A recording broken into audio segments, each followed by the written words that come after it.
किसी ने कहा है, बहुत खूब कहा है, जब भी कहा है पर बहुत खूब कहा है कि सच कड़वा होता है।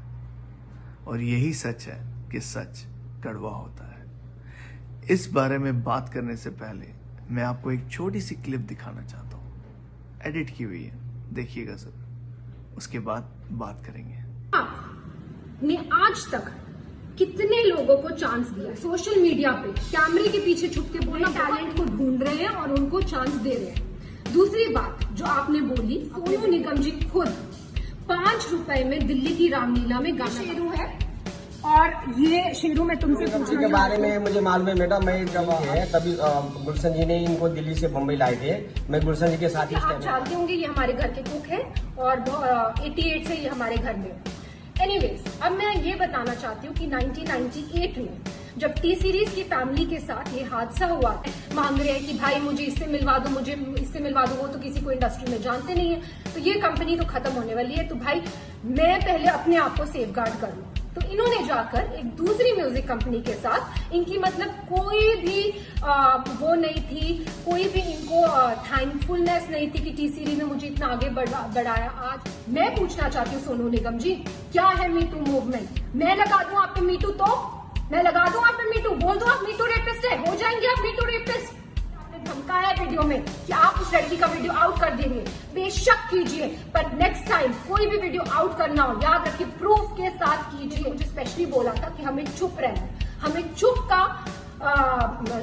चुप्पी साजिश करते टी सीरीज से कि 80% लोग 100% लोगों को चांस दे, पर कई बार लोगों को काम नहीं मिल पाता बिकॉज सो मेनी रीजन। 80% लोगों को तो काम मिल रहा है ना मार्केट में, जो 20% को लोगों को काम नहीं मिल रहा वो कोई भी शुरू हो जाएगा, कोई भी किसी पे भी आरोप लगा सकता है। तो ऐसा माहौल है। आप किस टाइप की हैं ये तो आपकी बीवी ने क्लियर कर दिया था। आप सिंगर्स को, म्यूजिक डायरेक्टर्स को, जिनके पास आज कोई काम नहीं है, उनको आप भड़का रहे हैं, उनको भड़काना बंद कीजिए, क्योंकि अदरवाइज रणभूमि ओपन है। किसी को भी पब्लिसिटी के लिए इस रणभूमि में आना है, युद्ध ऑन है। नमस्कार, सलाम, सत श्री अकाल। मैं Varun Katyal Bollywood blaze and pendant के इस यूट्यूब चैनल पे आज फिर आप सबसे एक बार जुड़ रहा हूं। अभी जिनको आपने बोलते सुना, उनका नाम है दिव्या खोसला कुमार। दिव्या खोसला कुमार बॉलीवुड में म्यूजिक इंडस्ट्री की एक बहुत बड़ी कंपनी के ओनर की वाइफ है। उसी ओनर की जिनको थोड़े दिन पहले सोनू निगम जी ने कुछ धमकियां दे दी थी। दिव्या जी, आपने जो बोला सही बोला। कोई भी माँ ये नहीं चाहती कि उनके बच्चों को या उनके हस्बैंड को या उनको खुद को कोई धमकियां आए, और कोई भी नहीं चाहता किसी को कोई धमकियां मिले। आपने बहुत सही बात कही, पर आपकी बात का वजूद कमजोर था। आपने जो बातें कही बिना तर्क के कही, बिना नंबर्स के कही, बिना किसी फैक्ट के कही। आपने सिर्फ बातें कही हैं। आपने बातें वैसे ही कही हैं जैसे गली में कोई आंटी लड़ती है दूसरी आंटियों से। गली वाली आंटी लग रहे थे आप, आपको बता दूं मैं। दूसरी बात, आपने कहा कि टी सीरीज ने बहुत टैलेंट्स को मौका दिया है। बहुत अच्छी बात है। कहाँ है वो टैलेंट? कैसे मौका देते हैं आप? आपका रेट कार्ड है, उसका प्रूफ मुझे देने की जरूरत नहीं है। हाँ, हिंट दे देता हूं। पहला हिंट, 1 साल में म्यूजिक एल्बम रिलीज करने का रेट अलग है, 6 महीने में अलग है, 1 महीने में अलग है, 1 हफ्ते में अलग है। तो ये जो आपने रेट बनाए हुए हैं, इसको अगर कोई बोले कि माफिया तो गलत है। ठीक है, हम भाई भतीजावाद पे नहीं जाते, हम नेपोटिज्म पे नहीं जाते, पर ये जो आपने रेट लिस्ट बनाई हुई है, ये क्या है फिर? और जो एक बार लॉन्च हो गया उसके बाद क्या कोई उसको पूछता है? कोई प्रमोशन है? हाँ, अगर वही प्रमोशन, अब बात यहां पकड़ने वाली है कि अगर वही प्रमोशन किसी एक्टर के बेटे का हो या बेटी का हो या किसी इस नेपोटिज्म में जिन जिन के नाम है उनका हो, तो आप भरपूर जोर शोर से आप प्रमोशन करते हैं। पर यही किसी एक नॉर्मल टैलेंट का हो, उसके लिए आप क्या करते हैं? पैसे भी ले लेते हैं और प्रमोशन भी नहीं करते। करते हैं? मैंने तो नहीं देखी। और मैंने जिन जिन से पूछा है या जिन जिन की एल्बम आपने रिलीज की है, उनसे भी पूछे, उनसे बात करिए, तो भी पता चलेगा। आप बेशक बहुत लोगों को मौका देते हैं, पर पैसे दे के देते हैं। ऐसे मौके से इसको मौका नहीं कहा जाता, इसको बिजनेस कहा जाता है। 5 रुपए की बात करी आपने कि 5 रुपए में रामलीला में गाना गाते थे। ये आपको शोभा देती है ऐसी बातें करना? 5 रुपए वाली बात है? आपको पता है कि एक टैलेंट क्या क्या देख के कहां कहां से रगड़ रगड़ के ऊपर पहुंचता है। आप भी टैलेंट थी, आपने भी धक्के खाए हैं, पर अब दूसरों का ऐसे मजाक बनाएंगी। चलिए, आपको मुकाम अच्छा मिल गया, 2005 में आपकी शादी हो गई, अच्छे घराने में शादी होगी, पर उस घराने की बात भी तो नहीं पता आपको। आपने कहा कि वो हादसा जो आपके घराने में हुआ था वो 1998 में 1998 में हुआ था। मोहतरमा, आपको बता दूं कि तारीख 1997 की थी। इंग्लिश में बोला मैंने, 1997। उसके बाद आप फिर बात कर रहे हैं कि आपको आपके जो हस्बैंड है उनको धमकियां मिल रही थी, तो उन्होंने, सोनू निगम जी ने बचाया। और उसके बाद दलील लेके गए कि भैया मेरे को बचा लो। आप उन पे इल्ज़ाम लगा रहे हैं कि उन्होंने बचाया, कि तो उनके किसी और के साथ ताल्लुक थे। चलिए, 22 साल हो गई बात को, आज किससे ताल्लुक है ये भी बता दीजिए, कैसे बचे हुए हैं ये भी बता दीजिए। इंतजार कर रहे हूं। आपने अपनी वीडियो में सब कुछ कर करा के एक बंदे का मजाक बना दिया, शेरू का।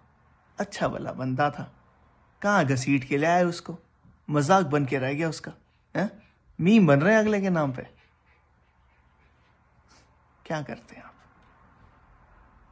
जो आपने बात करी उनमें से एक तो बहुत ही बेहुदा बात थी।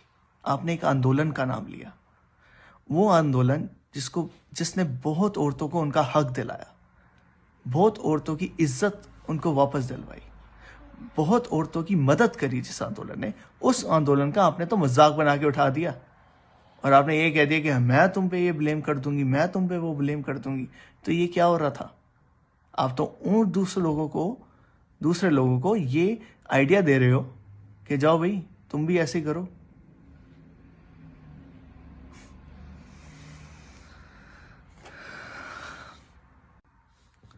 आपने कहा कि सोनू निगम थैंकलेस हो गए थे, उन्होंने किसी और कंपनी को ज्वाइन कर लिया। फिर आपको फैक्ट याद दिला देता हूं, 2005 तक सोनू निगम आपकी कंपनी से जुड़े हुए थे। 2008 में जाके उन्होंने एक ऐसी कंपनी के थ्रू अपनी एल्बम रिलीज करी जिस कंपनी ने उनको पहली बार स्टेज पे गाने का और आने का मौका दिया था 20 साल की उम्र में। ये 20 साल इसलिए बोल रहा हूं कि 18 साल की उम्र का आपने जिक्र किया। 18 साल की उम्र में जब आपने कहा कि आपके हस्बैंड सोनू निगम से मदद मांगने गए थे, वो तो उन्होंने, सोनू निगम ने मदद करी। मैं आपको यह भी बता दूं कि 18 साल की उम्र में ही सोनू निगम मुंबई आए थे और 1992 में उनको मौका मिला था। तो 18 साल की उम्र में आप बहुत कुछ कर सकते हैं। ऐसे गिड़गड़ाइए मत, अच्छा नहीं लगता। आप उनकी पर्सनल लाइफ को बीच में ले आए, फैमिली के बारे में बोल दिया। एक मोड हर एक की फैमिली में आता है, हर मियाँ बीबी के बीच में आता है, और उसको सही करना ही एक समझदार इंसान का काम होता है, जो उन लोगों ने किया। और आप उन चीज़ों को बीच में ले आए, अच्छा नहीं किया आपने। और जहां आप कह रहे हैं कि आपने टैलेंट को मौका दिया, 100% टैलेंट को मौका दिया, 80% टैलेंट को मौका दिया, 20% को नहीं मिलता। अरे मोहतरमा, आधे से ज़्यादा टैलेंट से तो आपने हक छीन लिया, गाना गाने का, गाने लिखने का, गानों में म्यूज़िक देने का। क्योंकि आप तो पुराने भूले बिसरे गीतों को रिमिक्स कर करके, उनका शोषण कर करके उन गानों का आप रिलीज़ किए जा रहे हैं। हर गाने को उसकी लात हाथ पैर तोड़ के आप रिलीज कर रहे हैं। ट्रेंड बना दिया आपने कि पुराने गानों को रीमिक्स करके लॉन्च करो। कितने अच्छे अच्छे बड़े बड़े सिंगर्स हैं, कितने बड़े बड़े आर्टिस्ट हैं, उनके गानों को आपने कैसे तोड़ मरोड़ के बस बीट्स डाल के रिलीज कर दिया। अच्छे होंगे सुनने में, बहुत लोगों को अच्छे लगते होंगे, लेकिन ओरिजिनलिटी कहाँ है? टैलेंट की बात करते हो तो 100% या 80% जो टैलेंट है उसकी ओरिजिनलिटी कहाँ है? पैसों की छाए में वो गुम हो चुकी है। सारी बातें यहीं पे आके खत्म होती है कि आपको अपने हस्बैंड की बात सुननी चाहिए थी। अगर उन्होंने आपको कहा कि आपको वीडियो नहीं बनानी तो आपको नहीं बनानी चाहिए थी, क्योंकि वीडियो बना के आप दूसरों को इंस्पायर करते हो या इंफॉर्मेशन देते हो या समझाते हो। इनमें से कुछ भी तो नहीं किया आपने। ना कोई इंफॉर्मेशन दी, आपके सारे फैक्ट्स गलत है, ना आपने किसी को इंस्पायर किया। हाँ, ये किया कि आपको उल्टा सीधा बोलने की बात पे इंस्पायर कर दिया आपने। वो लोग कर रहे हैं। जहां आपने गीता की और महाभारत की बात करी है, उसमें एक बात मैं आपको बता दूं कि शायद सब कुछ आपके हाथ में था, पर आपने गवा दिया। इज्जत गवा दी, शोहरत गवा दी और अपना लेवल दिखा दिया। जहां टैलेंट की बात करते हैं, टैलेंट को मौका दीजिए, पैसे मत कमाइए।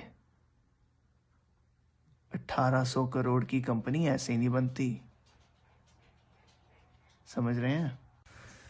बाकी आप सबसे विनती है